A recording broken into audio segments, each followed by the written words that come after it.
Avraam was 99 years old. Then the Lord appeared to Avraam and said to him, I am El Shaddai, the God who is enough. Walk before me and be blameless, and I will give my covenant between me and you, and I will multiply you tremendously. And then it says, Abram fell on his face. Now, if you want to understand what happens here, we have to see it. You can see it today when you see multitudes of Muslims praying. They go down on their knees first, and they go down and fall on their face. But actually what Abraham does is much more. He falls down on his face, and he gives up all self-control. He gives up the possibility even to see. He can't do anything anymore. And this is the position he gets into. And at that point, it says, God talked to him and said, look, my covenant is with you. You will be the father of a multitude of nations. No longer shall your name be called Abram. Names in the Bible have a meaning. And as you read a biblical text, it's always good to pay heed to what the names express. They say something about an identity of the human being before God. Or it says several times, it's mentioned in the Bible, in the Old and in the New Testament, that there's a book in heaven where God records names.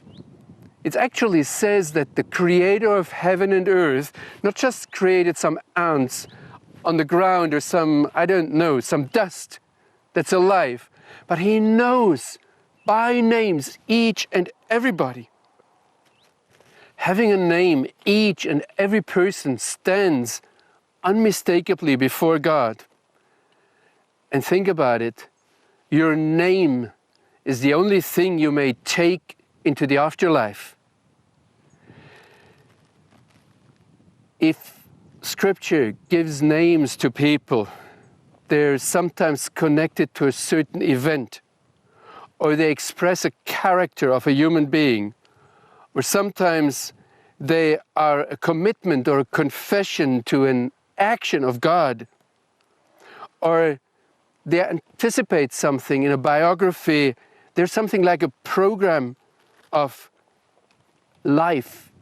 Now God says, and I'm reading here in verse 5, no longer shall your name be called Abram, rather your name shall be, or I say it in Hebrew, it's not Avraam anymore, but Avraham.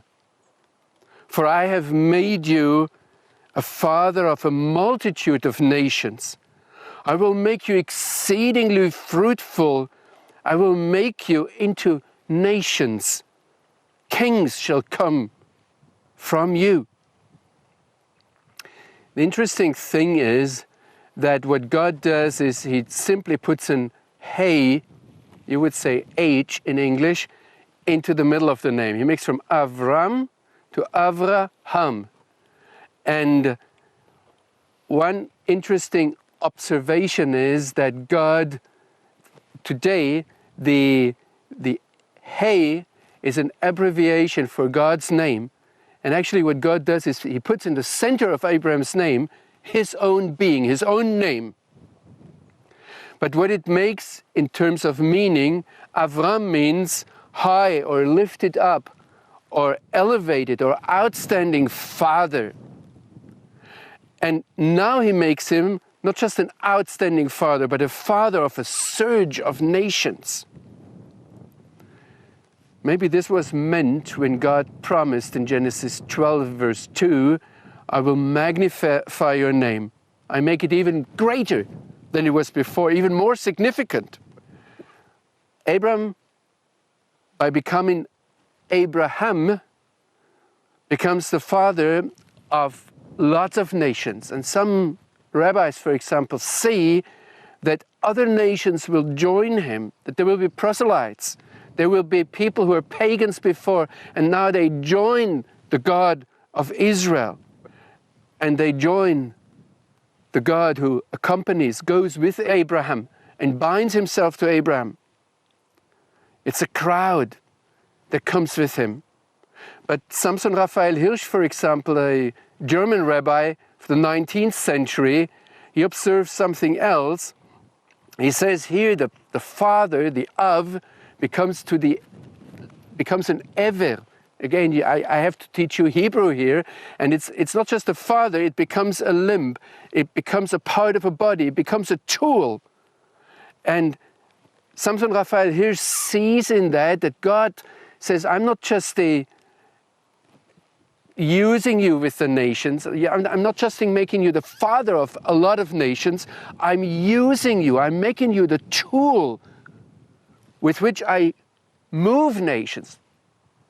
If I want to work with nations as God, I use Abraham, I use your descendants as a tool. All this is contained in this name.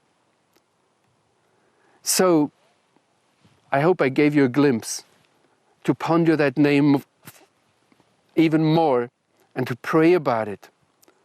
God consciously incorporates here also Sarei into the conversation and in his dealings with Abraham, because also she gets a new name. It's in verse 15, it says, further God spoke to Abraham, as for Sarai, your wife, she shall not anymore be called Sarai, but Sarah shall be her name. Sarai might be the outstanding, or somebody say the modest, or the authoritative. In any way, it's the outstanding, and there must be some modesty in it. Today, the meaning of the name is that she's a princess or a ruler. In modern Hebrew, it would be a minister in government. Some rabbis here emphasize that Sarai didn't have to become that, she was it already. And interestingly enough, also with the name Sarai, God adds an hey, and putting it at the end, the name does, or the hey does something else. It gives a word a direction. For example, if I'm talking about a house, some house, I say bait. And if I say I go home, I go to a specific house that is my home, I say in Hebrew habaita. I put two heys, one in front and one at the end, to make it very specific. So in these names, something very crucial happens. And I do want ending, quote again Samson Raphael Hirsch, who has a very fine, very exact and very unique feeling for language. And he summarizes what happens with the change of these names. He said, without the spirit of Abraham, the masses of the nations are hamon. They're just a crowd that boils and foams and pounds without direction or orientation. They come, nobody knows from where. They go, nobody knows where. Their movement lacks standard and target. That's the nations as we see them. Without Abraham, the nations are nothing but disoriented, disorderly, just a mass of people. But the moment God uses Abraham and Sarah into these nations, He gives them direction. He gives them a focus. He guides them towards a goal.